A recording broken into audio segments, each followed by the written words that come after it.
listen. Here, master, what cheer? Good. Speak to the mariners. Call to it yearly, or we run ourselves aground. Bestir! Bestir! Hi, my hearts! Cheerly, cheerly, my hearts! Yar, yar! Take in the topsail, tend to the master's whistle. Blow till thou burst thy wind, if room enough. Good, bosun. Have care! Where's the master? Play the man! I pray now, keep below. Keep your cabins. You do assist the storm. Nay, good. Be patient. To cabins, silence! Trouble us not. Down with the topmast! Yar! Lower! Lower! Bring her to tribal main course! A plague upon this howling! They are louder than the weather or our office.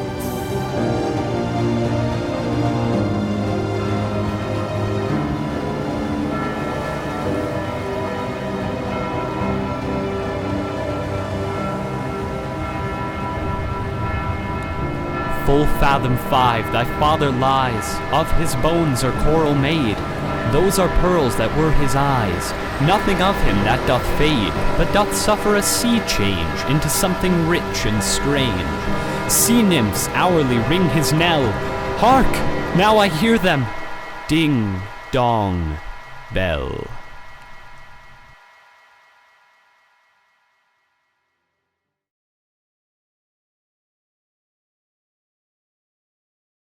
Having to do with like dealing with the inner struggle of like ever changing tides, I guess. If that makes sense. I think it refers specifically to transformation, which is sort of what the entire world was thrust into this year, including us. You know, some of us in this cast were in the cast of another show that didn't get to go on.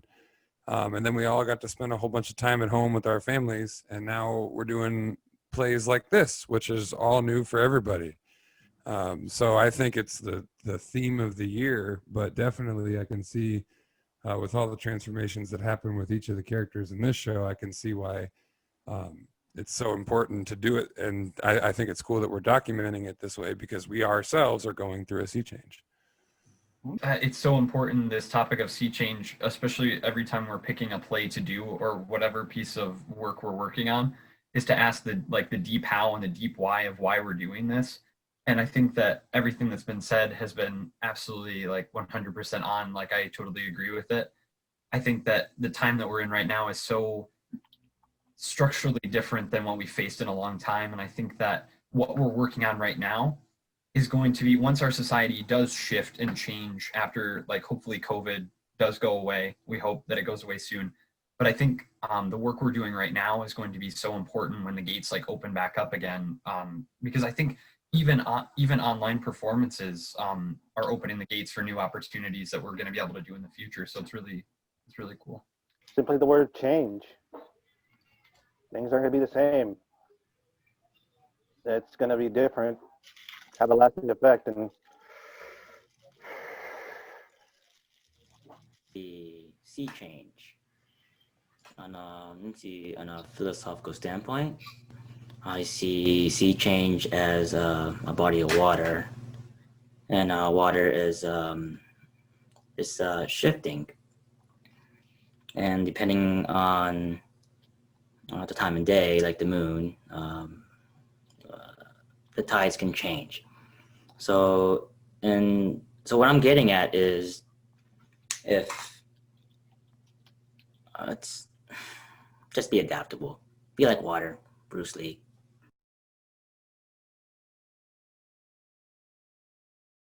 We'll begin with McKensie and Justin. So before we begin, what do you guys think is happening on the scene? What are they talking about right now? What are you and what is what is P-Man and I couldn't say Prospero for a second.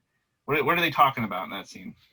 Well, what I gather is that they're standing on the beach as the vessel is being tossed around by the Tempest, and the sight is traumatic to Miranda, and she's expressing all the emotions that come with that. Why are they, why are they going through this type of? Okay. And then he's trying to console, and then he starts to explain that there's a little more to why they're here. Maybe she had found him out there while the crash was going on. Maybe he didn't take her to go watch that. Mm-hmm. And I didn't know what your thoughts were on that, because it seems like, why now is he divulging this information? I would say everything else has been planned. Let's play with that idea that he was already out there and she kind of showed up and he's like, well, now I got to tell you why I'm here. If by your art, my dearest father, you have put the wild waters in this roar, allay them. The sky, it seems, would pour down stinking pitch, but that the sea, mounting the welkin's cheek, dashes the fire out. Oh, I have suffered with those that I saw suffer. A brave vessel, who had no doubt some noble creature in her, dashed all to pieces. Oh, the cry did knock against my very heart. Poor souls, they perished. Oh, be collected. No more amazement. Tell your piteous heart there's no harm done. Oh, woe the day. No harm. Lie there, my art. Wipe thou thine eyes, have comfort. The hour's now come. The very minute bids thee ope thine ear, obey and be attentive. Canst thou remember a time before we came unto this cell? I do not think thou canst, for then thou wast not out 3 years old. Certainly, sir, I can. 12 years since, Miranda. 12 years since. My father was Duke of Milan and a prince of power. What foul play we had that we came from thence, or blessed was we did? Both, my girl. By foul play, as thou sayest, were we heaved thence, but blessedly hope hither. And my brother and thine uncle, called Antonio, dost thou attend me? Sir, most heedfully. Set all hearts either state to what tune pleased his ear, that now he was the ivy which had hid my princely trunk and sucked my verdure out on it. Thou attendest not. Good sir, I do.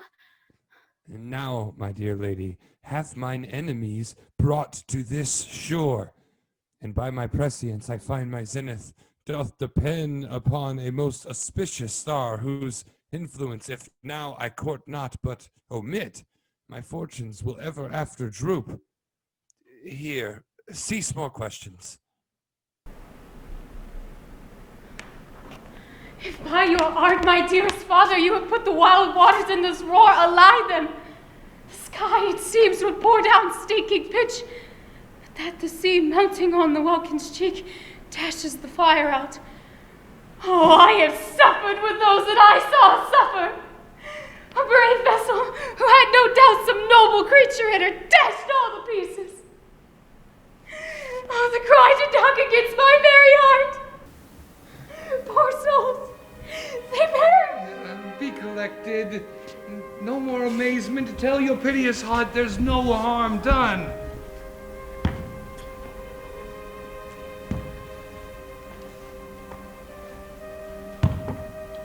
Lie there, my art.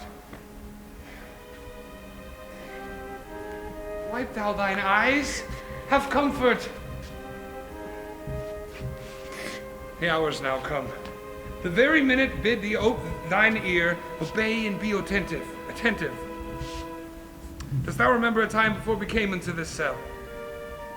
I do not think thou canst, for then thou was not out 3 years old. Certainly, sir, I can. 12 years since, Miranda. 12 years since thy father was Duke of Milan and a prince of power. What foul play then that we came from then, sir? Was that, or blessed was we did? Both, my girl. By foul play, as thou sayest, were we heaved thence, but blessedly hope hither. My brother and thine uncle, called Antonio, dost thou attend me? Sir, most heedfully. Set heart I the state to what tune pleased his ear, that now he was the ivy which had hid my princely trunk and sucked my verdure out on it. Thou attendst not. Oh, good sir, I do. And now, my dear lady, hath mine enemies brought to this shore, and I find my zenith doth depend on the most auspicious star, whose influence, if I court not, but omit, my fortunes will ever after droop. Here, cease more questions.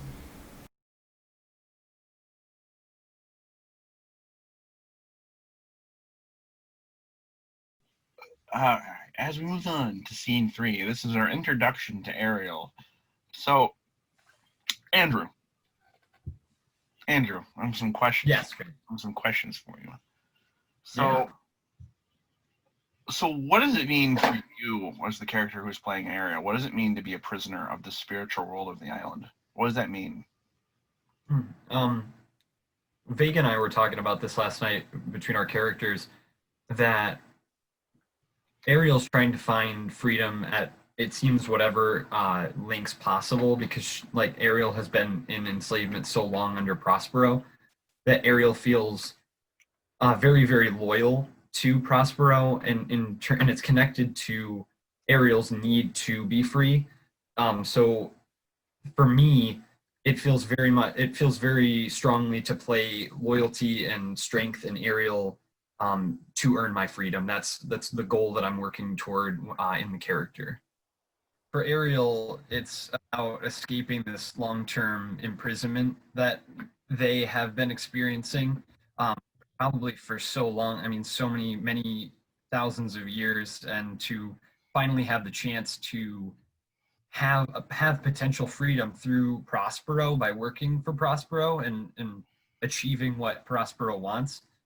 It's Ariel's like last chance, it seems, because we have something in front of us and we're going to capitalize on it. All hail, great master! Grave sir, hail! I come to answer thy best pleasure, bet to fly, to swim, to dive into the fire, to ride on the curled clouds to thy strong bidding task, Ariel in all his quality. Hast thou, spirit, performed to point the tempest that I bade thee? To every article, I boarded the king's ship, now on the beak, now in the waist, the deck, in every cabin I flamed amazement. Sometimes I'll divide and burn in many places, on the topmast, the yards, and the bowsprit would I flame distinctly, then meet and join. Jove's lightnings, the precursors. Oh, the dreadful thunderclaps, more momentary in sight outrunning were not. The fire and cracks of sulphurous roaring the most mighty Neptune seemed to beseech and make his bold waves tremble. Yeah, his dread trident shake. The king's son have I landed by himself, whom I left cooling off the air with sighs, in an odd angle of the isle, and sitting in his arms in a sad knot. Ariel, thy charge exactly is performed, but there's more work. Is there more toil? Since thou dost give me pains, let me remember thee what thou hasn't promised, which is not yet performed to me. How now, moody? What is it thou canst demand? My liberty. Before the time be out, no more. I prithee, remember I have done thee worthy service, told thee no lies, made thee no mistakings, served without or grudge or grumblings. Thou didst promise to bait me a full year. And dost thou forget from what a torment I did free thee? No.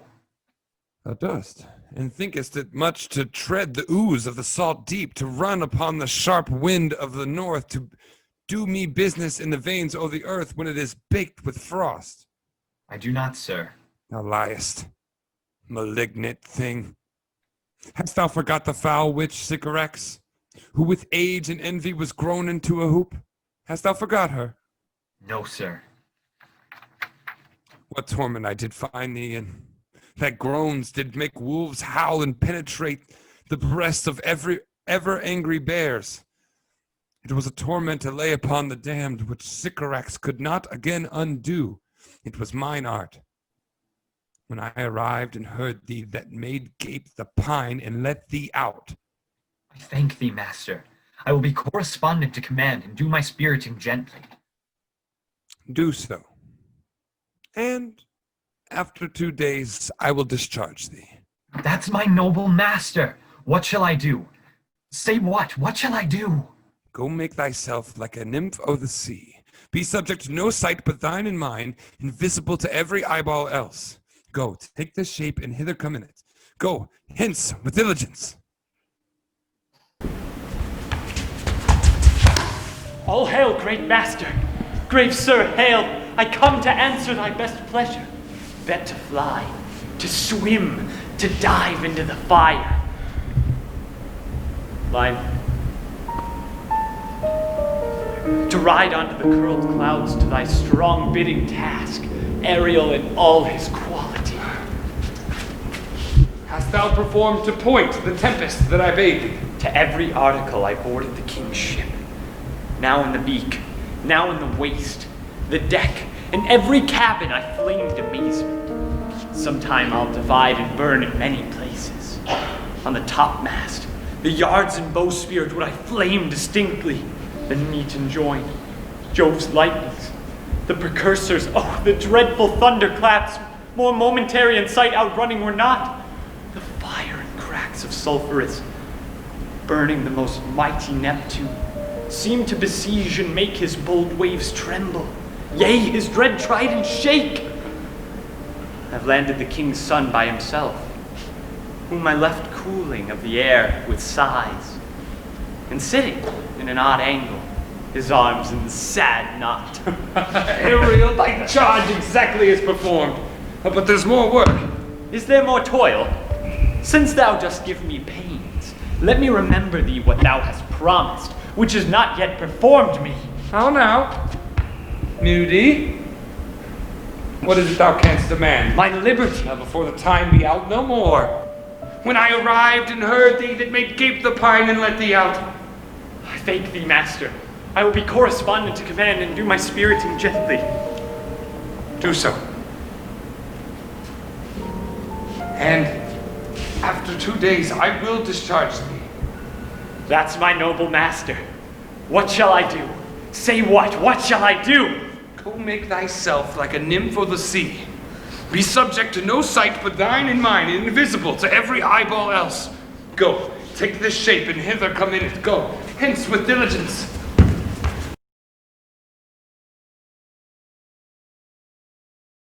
How are you feeling with the role so far? How is this feeling to you? I mean, in addition to like doing it through Zoom, doing a Shakespeare. Well, I mean, it's definitely gonna be different, a little challenging in the way of like acting, because you're not acting with your scene partner with you in the same room. You're acting with them through a screen, so it's a little different, but it's yeah. Yeah, it's it's a bit of a different thing. Like Esteban, how do you feel about that too? Do you have the same kind of feelings? Same feeling, yeah. Because I normally try to go off of the people I'm working with, so it's weird doing it through a screen, and it takes adjusting. I mean, yeah, we still get the emotion and all that stuff. We can still hear the voices and see that, but since we're all kind of we're all sitting, because the easiest way to do it through a camera. Yeah. Yes, I understand what you're saying, what Mackenzie's saying. It's that it's weird not having the person in the room with you or have that energy in the same room with you, because you and I, Esteban, we act this. We work the same way in the similar aspect that we feed off the energy of the other person. If you go at 10, I'll go at 11, and then we'll keep building up and everything. When you're doing it across screens, across miles away from each other, you don't get that really same kind of feeling from it. You can still act, but you're not there. Yeah, I agree. Yeah. I definitely feed off the energy of others, and it's kind of hard to do so when I'm like the only energy in the room, other than the people that's on the screen in front of me. But I can't feel their energy, you know. Is that how you feel too, Justin? Do you feel the same way? I don't know how you're feeling about that. Yeah, no, I think there's a physical like energy present when you're on stage with somebody or on set with somebody. Like I've had the privilege of working across from McKensie before, and I've said like I can't fail in a scene with her because the energy is too intense. I can't be anybody but my character. And it's weird trying to draw that. I think once we get more comfortable with lines and stuff, we can start at least speaking to the cameras and making eye contact with each other. That might get some energy flow going, but it is weird. Well, I mean, we're also going to get the one benefit in the later weeks being able to do this in person, which I think might help out a little bit more. We'll make it feel a little more natural, because I mean, this is not a natural setting. I mean, we're dealing with an unnatural situation. We're basically dealing with our own version of being crashed in an island. There's definitely a disconnect when you're in these Zoom meetings. There's definitely a disconnect there. But for me, like my last semester spent at UT was this last spring, and we were really, that's when COVID hit, was this last spring. It was about February or March. And we were doing a lot of these like Zoom, either reading for plays. We were doing, a lot of people were workshopping new scripts and stuff like that.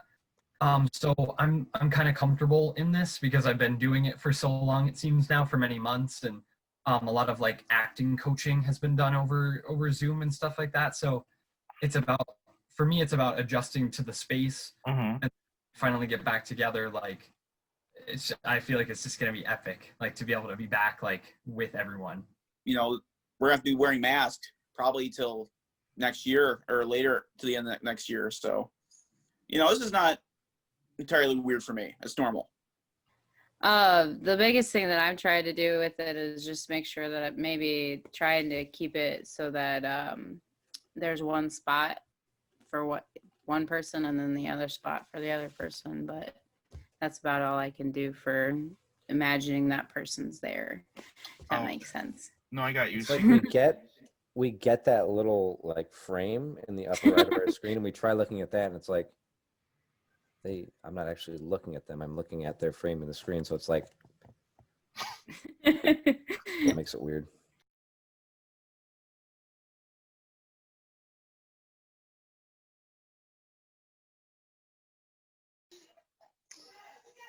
This island's mine, by Sycorax my mother, which thou takest from me, when thou camest first. Thou strokest me, and madest much of me.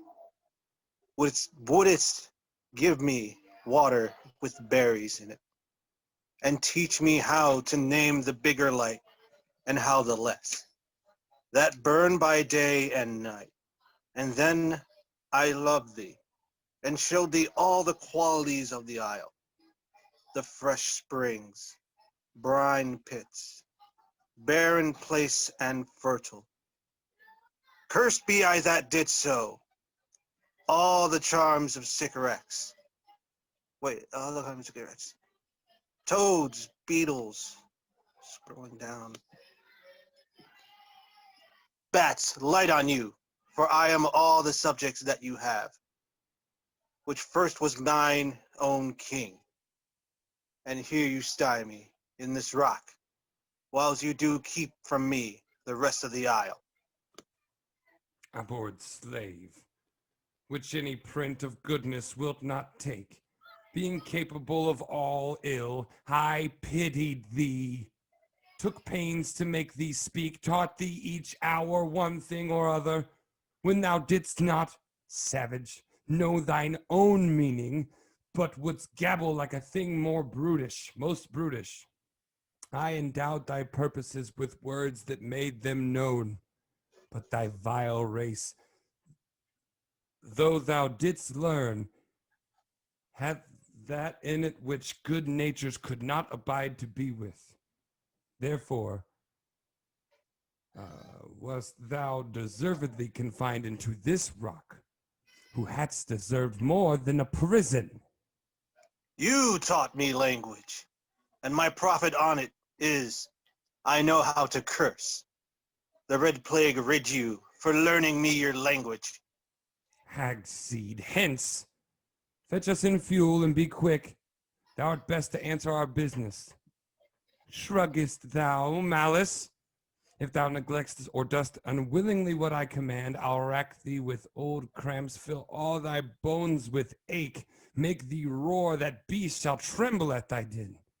No, pray thee. I must obey. His art is of such power. it would control my damn god, Cerberus, and make a vassal of him. Caliban, Prospero, the first time we see Caliban. So Caliban, Mr. Caliban and Mr. Prospero, let's discuss a little bit about the background between these two characters. I mean, we've discussed quite a bit about them in the previous rehearsal so far, but we know what Caliban is. Caliban is the offspring of Sycorax and Setibus, which is a witch and what we can assume is the devil. El Diablo. Yes. And this was Caliban's island because it was his parents' island, right? As far as we can. Yeah. Yes. So, so what's the relationship? What kind of relationship does Prospero and Caliban have? I mean, it's not exactly a friendly one, not anymore. So tell us about it. Come on. That's what I'm here for. That's what I'm asking. Come on. You go Justin, or shall I go first? Go ahead. You. All right. Esteban, go. Well, Caliban is not very fond of him. I mean, it's like it was saying, it's a bit of a colonization. Like, basically everything was taken from me. Like, not even my words are my own. They're his words that he taught me. Everything is something he taught me. Everything is because of him. Everything bad is because of him. Everything good is because of him. His anger, his revenge. I get that. I understand that. I am that. And I want it back. So I don't like him. Go ahead, Justin. That's awesome. So, like, unlike Ariel, and kind of like Andrew had said, that the loyalty and whatnot's there, I think, because to me, to many other characters and possibly some audience, Prospero might be half villain, but to me, he's got motivations, like the main being Miranda. That is his number one, thing. And then he gets distracted by this chance at revenge on those that have done him wrong. But I think that Caliban was kind of caught in the crosshairs, and he defeated Sycorax, and now Caliban is running this island. And if I remember correctly, initially there was some fondness, and he was treated as well as Ariel, at least, because he was taught language and whatnot and stayed within the cells, which, on an island. But then I think that there was a little disappreciation shown as he started to lash back out at Prospero and Miranda. And that's where, I think Prospero just kind of, okay, you bit the hand that feeds you. You are proving yourself to be a monster, so you will live the life of a monster. When thou camest first, thou strokest me, madest much of me, wouldst give me water with berries, and teach me how to name the bigger light, and how the less that burn by day and night. And then I loved thee, showed thee all the qualities of the isle, fresh springs, brine pits, barren place and fertile. Cursed be I that did so. All the charms of Sycorax, toads, beetles, bats, light on you! For I am all the subjects that you had, which first was mine own king. And here you sty me on this hard rock, whilst you do keep from me the rest of the island. Horrid slave, which any print of goodness wilt not take. Being capable of all ill, I pity thee. Took pains to make thee speak, taught thee each hour one thing or other. When thou didst not, savage, know thine own meaning, but wouldst gabble like a thing most brutish, I endowed thy purposes with words that made them known. Thy foul race, though thou didst learn, had that in it which good natures could not abide to be with, therefore wast thou deservedly confined into this rock, who hadst deserved more than a prison. You taught me language, And my profit on it is, I know how to curse. The Red Plague rid you for learning me your language. Exceed! Hence! Fetch us in fuel and be quick. Thou art best to answer other business. Shruggest thou malice? If thou neglectest, or dost unwillingly what I command, I will rack thee with old cramps, fill thy bones with aches, make thee roar that beasts shall tremble at thy din. No! Pray thee! I must obey. He is of such power. I will control my damned god, Setibus, and make a vassal of him.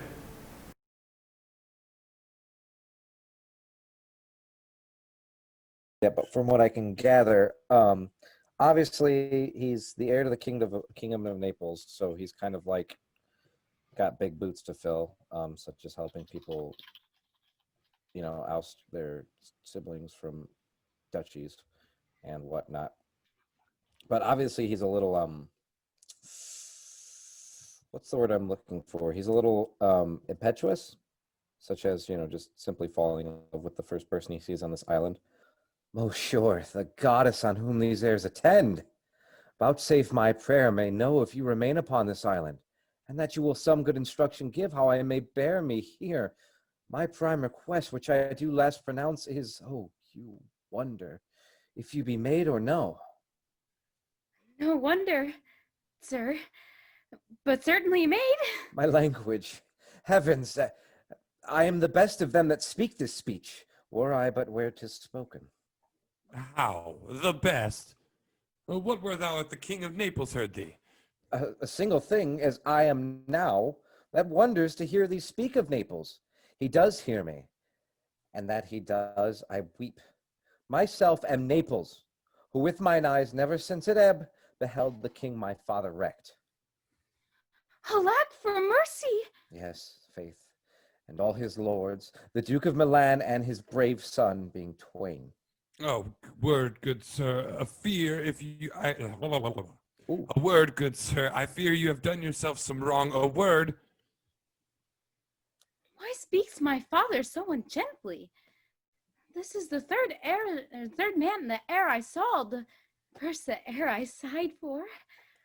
Pity move my father to be inclined my way. Oh, for virgin, and your affection not gone forth, I'll make you the Queen of Naples. Soft, sir. One word more, I charge thee, that thou attend me. Thou dost here usurp the name that thou owest not, and hast put thyself upon this island as a spy, to win it from me, the lord on it. No, as I'm a man. There's nothing ill that can dwell in such a temple. If the ill spirit have so fair a house, good things will strive to dwell with. Follow me. Speak not you for him, he's a traitor. The scene's weird. Why? Well, I mean, the whole Zoom aspect of it. Okay. It's a very intimate scene, right? Because this dude's literally fawning, and it's obviously making Prospero uncomfortable. But it's weird to do it sitting down and trying to imagine that somebody loves me from the comfort of my own home. I wanted to add on to the blooper reel, but I made myself sad. So Jarvis, who is Ferdinand exactly? If I remember correctly, who's the king of Naples that he assumes dies? It's Alonso. Ferdinand's his son, so effectively Ferdinand is the heir to the kingdom of Naples. Yeah, he's the prince. He's the prince. Yeah. He just kind of assumes his father, if I'm correct, he assumes his father dies, and so he thinks that he is now king of Naples. Yes, that's correct. I just want to make sure. So he was on the ship that crashed, right? Mm-hmm. And he just kind of pops in there, and the first woman he sees on this island, he falls immediately in love with. Naturally, I mean, he's a single guy. He's now the king of a country. He has to produce some offspring to carry on the family name. So it's only natural that Ferdinand sees the first woman that talks to him and falls in love with them. Outside of, we talked about this last time, McKenzie, but because I'm outside of Prospero and Caliban, Ferdinand's the first guy you've seen, right? Yeah, he's the first guy that I've seen, and other than Caliban and my sorry. And he's What's crazy to me is like it's stop talking to my daughter like this, you pervert. I mean, he's saying those things, but this is a part of his plan. He is happy about this. Like, he specifically had Ariel bring Ferdinand ashore and arrange the meeting, but then even in some of his asides, he's like, "Great job, Ariel! We did it. You're awesome." And then he comes over and he's like, "Yes, another word. Come here." Well, Prospero is supposed to be the king of Naples, right, or the Duke of Milan? He's the Duke of Milan, and his brother betrayed him and is now currently Duke of Milan. But yeah, I mean, he benefits if Ferdinand and Miranda marry, because right, yeah, it's part then, of. he plays his cards right. He could end up as king of Naples, right? Because Most sure the goddess on whom these heirs attend. Vouchsafe my prayer may know if you remain upon this island, and that you will some good instruction give how I may bear me here. My prime request, which I do last pronounce, is, oh, you wonder, if you be maid or no. No wonder, sir, but certainly a maid. Oh, my language, heavens. I am the best that speak this speech, were I but where 'tis spoken. How the best? What worthy if the King of Naples heard thee? Well, a single thing, as I am now, that wonders to hear thee speak of Naples. He does hear me, and that he does I weep. Myself am Naples, who with mine eyes, never since at ebb, beheld my father the king wrecked. Lack for mercy. Yes, faith, and all his lords too, the Duke of Milan and his son being twain. A word. I fear you have done yourself some wrong. A word, good sir. Why speaks my father so ungently? This is the third man that e'er I saw. The first man that e'er I sighed for. Pity move my father to be inclined my way. Oh, if a virgin and your affection not gone forth, I'll make you the Queen of Naples. Ah, soft, sir. One word more. I charge thee that thou attend me. Thou dost here usurp a name thou owest not, and how hast put thyself on this island as a spy to win it from me, the lord of it. No, as I am a man. There's nothing ill that can dwell in such a temple. If the ill spirit have such a fair house, good things will strive to dwell with. Speak not you for him, he's a traitor. Come, I shall manacle thy feet and neck together. Sea water shalt thou drink. Thy food shall be fresh brook mussels, withered roots, husks wherein the acorn cradled follow. No! I will resist such entertainment till mine enemy has more power. Oh, dear father, please not make too rash a trial for him, for he's gentle and not fearful. What? I say my foot, my tutor. Put thy fist down, traitor.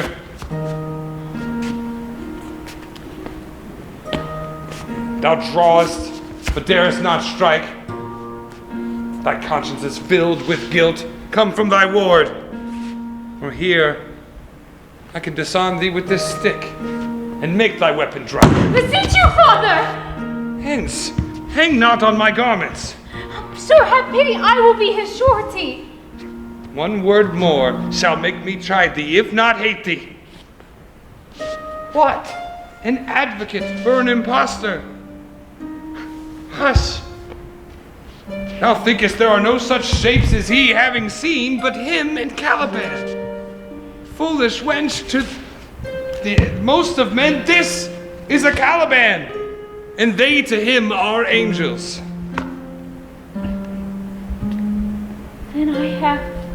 Then fudge. No, don't do it. Then my affections are the most humble. I have no ambition to see a goodlier man. Come on. Obey. My nerves are in their infancy again and have no vigor in them. So they are. My spirits, as in a dream, are all bound up. My father's loss, the weakness which I feel, the wreck of all my friends, nor this man's threats to whom I am subdued, are all but light to me. Might I but through my prison once a day behold this maid, all corners else of the earth let liberty make use of. Space enough have I in such a prison.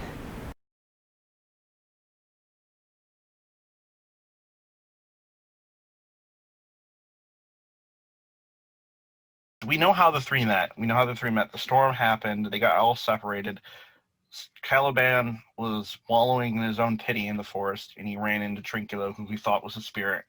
And then eventually they met Stephano, who came off the boat drinking and singing, and they all went over there, and they got discussing about things and about the things that have been bothering them. And that's how they started to hatch their plan. So Matt, let's discuss the relationship that you have with Trinculo, because we can tell by the text it's not a very it's a friendly one, but a not very nice one. Yeah, it's obviously not the friendliest of relationships. I mean, they obviously have a bond because they both are not of upper class, and they seem to connect that way on a personal level, and they just have one of those. What kind of relationships do I want to call this? This is going to be a very friendly, violent relationship. Most sentences. Could you kind of equate it to like a work relationship? Pretty much, yeah. Okay, they work together.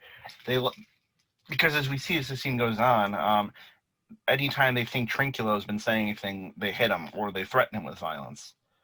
So, what's Stephano's role in the court in the kingdom that he's in? What does he do? Like before all this happened? Yes, before all this happened.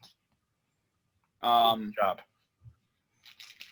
I don't remember the full basis of the actual show, but from what I remember, he was lower classman who worked for nobles, and he was a drunkard. He drank a lot. Yeah. I mean, the actual plot, he was saved by a bottle of wine he was holding on to, and that's how he floated to shore. Mm-hmm.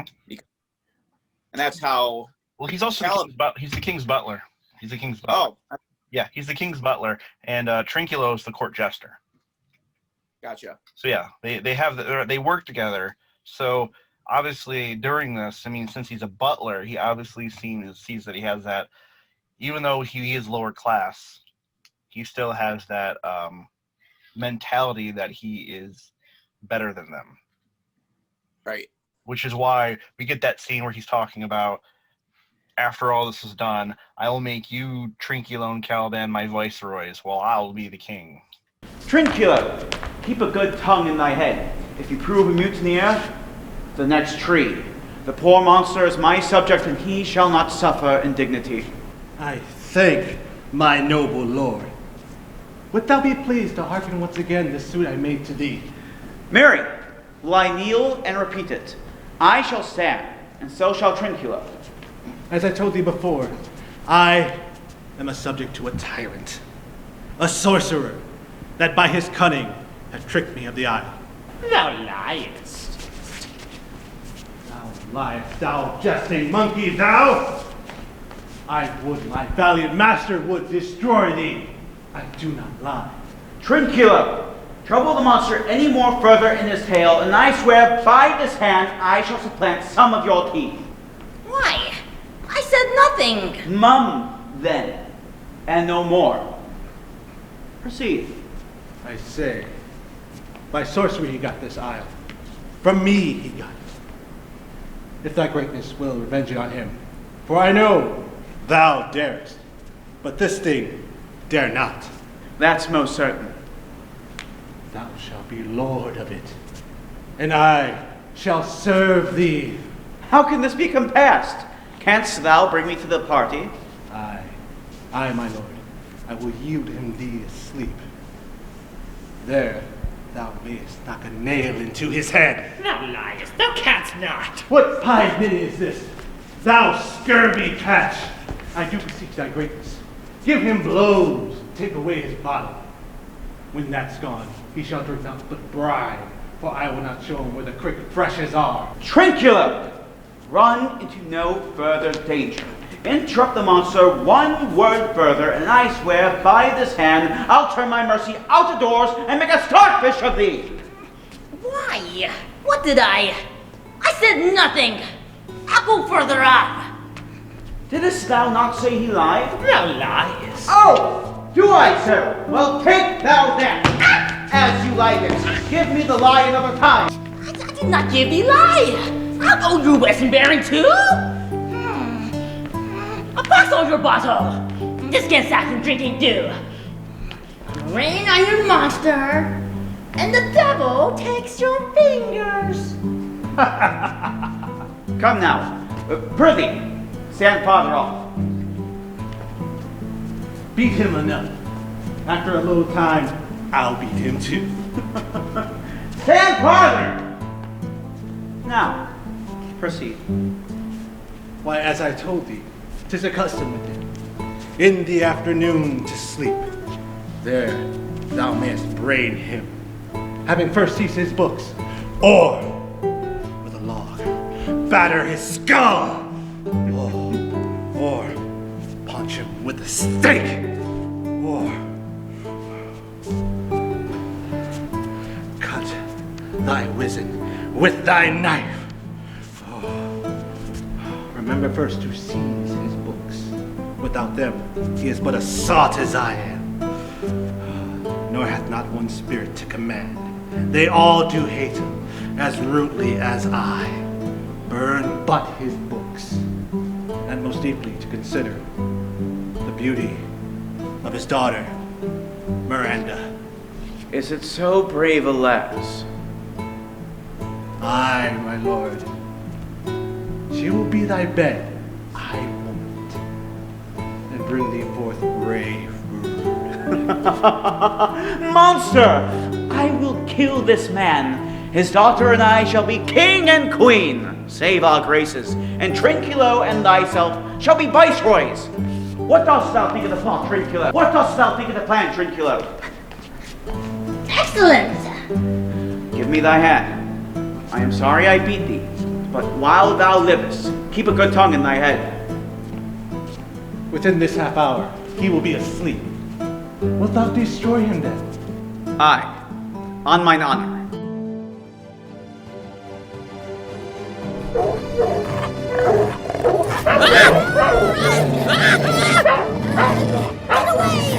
No, this can't be happening. Hey, Mountain, hey. Silver! Aye, there it goes! Silver! Fury! Fury there, tyrant there! Hark! Hark!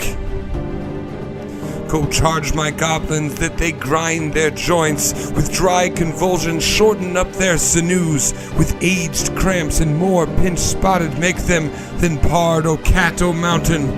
Hark! They roar! Let them be hunted soundly. At this hour lie at my mercy all mine enemies. Shortly shall all my labors end, and thou shalt have heir at freedom. For a little follow and do me service.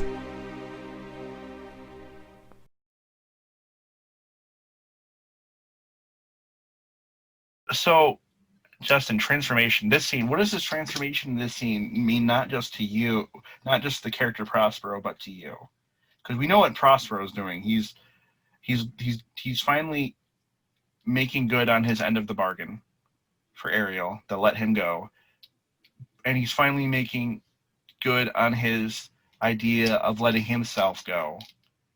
And when I say letting himself go, I mean that he's finally letting himself let go of all that anger and revenge that he's been holding on. And he's finally just becoming a different person at the end of this speech. But what does this speech mean to you as an actor? It's a transformation. Keeping in the mind of transformation, what does this speech mean for you as an actor, the person who is going to be saying these lines to the audience?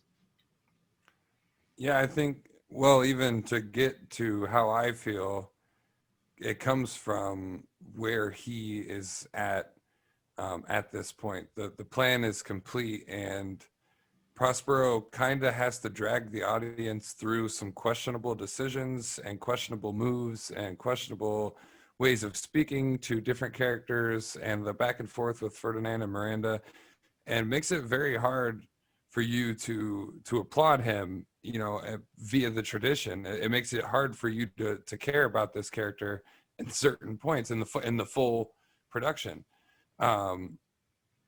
And now this is sort of, and that's not the full thing, but to me this is sort of him saying, do you get it now? Do you see? And I let go of my one fault, which was the vengeance. I pardoned the deceiver.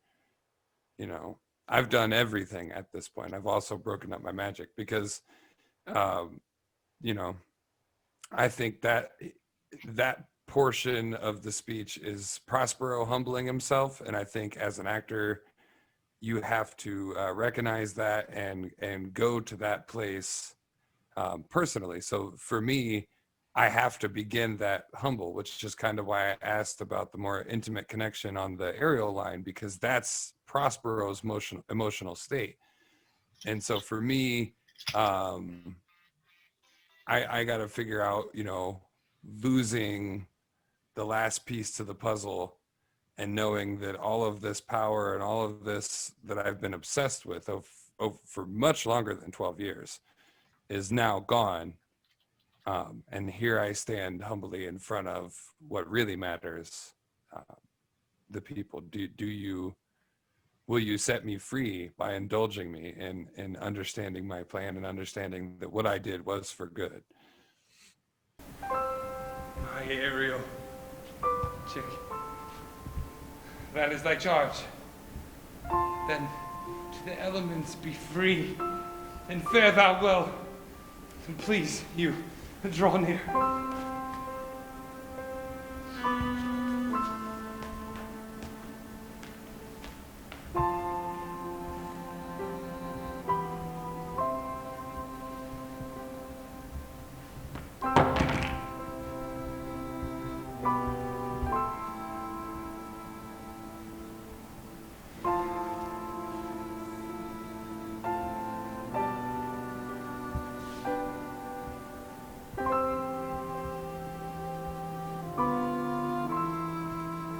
How my charms are all overthrown,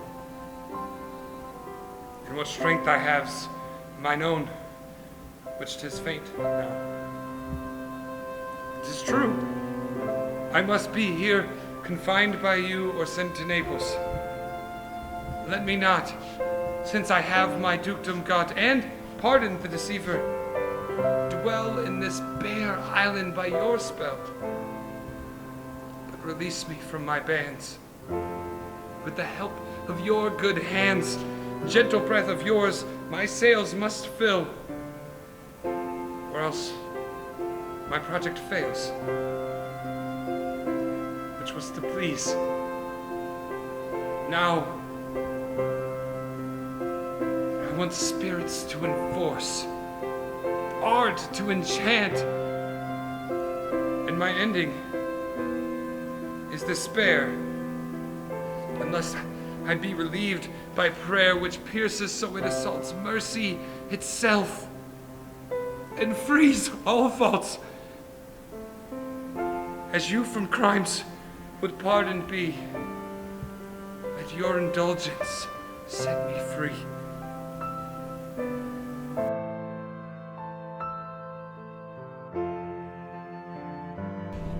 Since we're going through this major transformation, do what you can to support your friends and your family and anyone that's an artist, because right now artists specifically are being hit pretty hard. If you have a friend that draws or paints or makes music, buy their stuff. Don't ask for a friend discount, don't do that sort of stuff. Just buy their stuff outright, because that will really help them in the long run, and that will also help them create more work. And when it comes to actors right now, if there's something that they can do, like auditions they can do through Zoom, or they can film stuff online, or give them any hints that people are making stuff that's socially distant and safe, let them know that. Try to give them the best that they can to help them out. Because right now, not only are artists hurting, teachers are hurting, everyone is hurting. So do your best to be your best, be a good person, help out your friends, help out your family. Just be a better person. Don't let this whole COVID thing just crush you. Let it transform you, like our show will, into being a better person.